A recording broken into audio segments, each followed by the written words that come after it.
Hi everyone, welcome to Write Better with Sherry, where today we're going to talk about descriptive essays. What are they and how do you write them?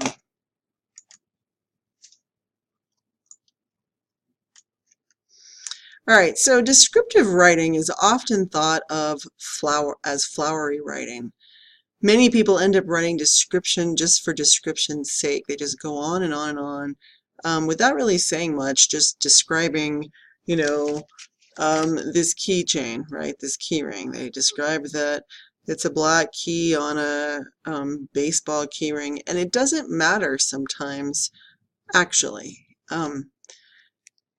They describe, again, every little thing, and it can end up being quite boring if you end up just having to read somebody's really lengthy description that doesn't seem to be going anywhere. So the key to descriptive writing is this. You think about what you are describing and you consider the overwhelming impression you have of it. So it could be a person you're describing, it can be a place, it could be a thing, it could be an idea.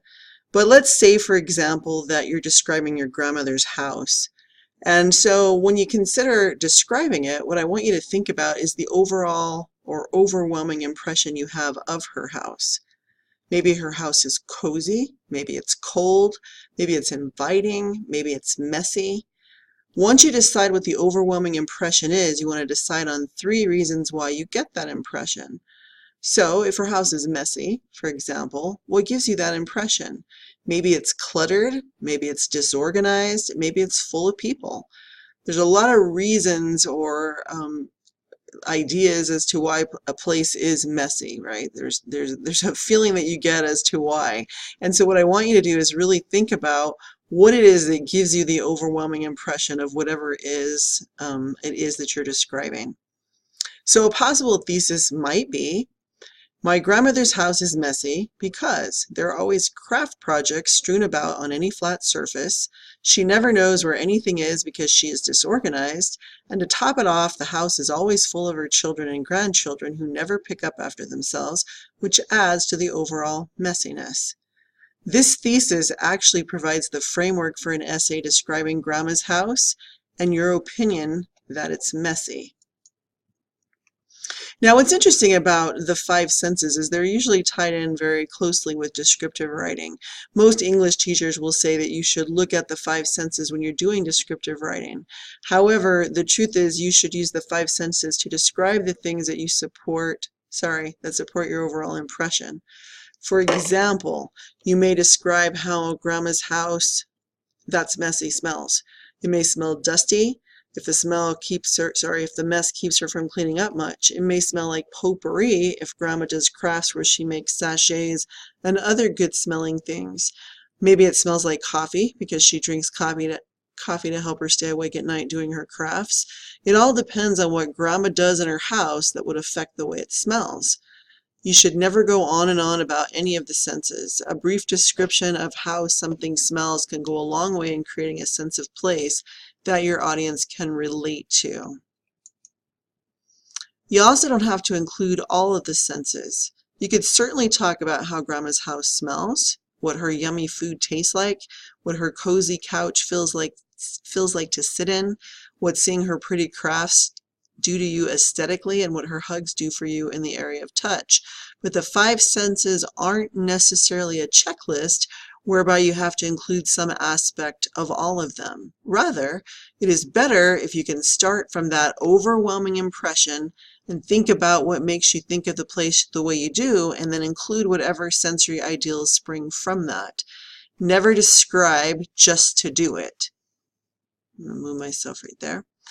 I once had a student who typed a 10-page single-space paper where he described every single solitary detail about a place where he and his family used to visit when he was a child. And it was literally one of the longest, most difficult reads I've ever had, just because he described everything.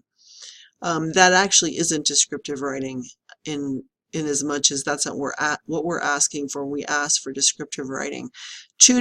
True description is a tantalizing smattering of detail that puts the audience into the scene you are describing without suffocating them in details. So back to our essay. My grandmother's house is messy because there are always craft projects strewn about on any flat surface. She never knows where anything is because she is disorganized, and to top it off, the house is always full of her children and grandchildren who never pick up after themselves, which adds to the overall messiness. This thesis can be used to create an outline of the essay we want to write about, Grandma's Messy House. Which brings me to outlining. A lot of people actually shy away from outlining because they view writing outlines as a waste of time. I was one of those people. And when I was in school, I hate to admit that whenever I had to write an outline, I would typically write the paper first and then I'd go write the outline afterwards, because to me, I didn't see the logic in writing an outline to start with. However, experience as an English teacher has shown me that an outline can save you a ton of time. And it can also show you whether or not you have enough material to write the paper, and also to show you whether or not maybe you need to, I don't know, figure out a different point, or maybe write a completely different essay. So here's a possible outline for this particular essay on Grandma's Messy House. And with Roman numeral 1, that's your introduction. It's going to set up the paper, and you're going to end with your proposed thesis. And I'm not going to read this again because I've already read it a couple times. But here's that thesis one more time. And then you'll notice that from the thesis, we can derive the points. So point number 1, and this is essentially the topic sentence for the second paragraph of your essay. My grandmother's house is messy because there are always craft projects strewn about on any flat surface. There we go. Then you have your subpoints. So subpoint A, you can discuss the kinds of crafts Grandma makes. Depending on what she does is going to affect probably sensory perception. If she's an artist, there are going to be paints around. Maybe you'll smell oil paint. You'll see big canvases. Maybe that's what's sitting everywhere, right? If she is somebody who, like I said before, uses potpourri, so she's got a lot of good smelling scented things, that's going to affect the kinds of crafts that she makes and the overall impression that you have. You would probably want to describe the kinds of items, again, that you're going to find. If she's an artist, as I said, paintbrushes, paint cans, rags, newspapers, turpentine, all that type of stuff. Roman numeral 3, my grandmother's house is messy because she is disorganized. She may be disorganized with her craft. She may be disorganized in general. I put Roman numeral A, Grandma's motto is definitely not a place for everything and everything in its place. B, Grandma never sorts mail, but instead throws it in boxes to sort later. Again, it could be her crafts that she's messy with. It could be her clothes, right? There are people who literally wash clothes and throw them in a pile on a chair and wear off of that pile.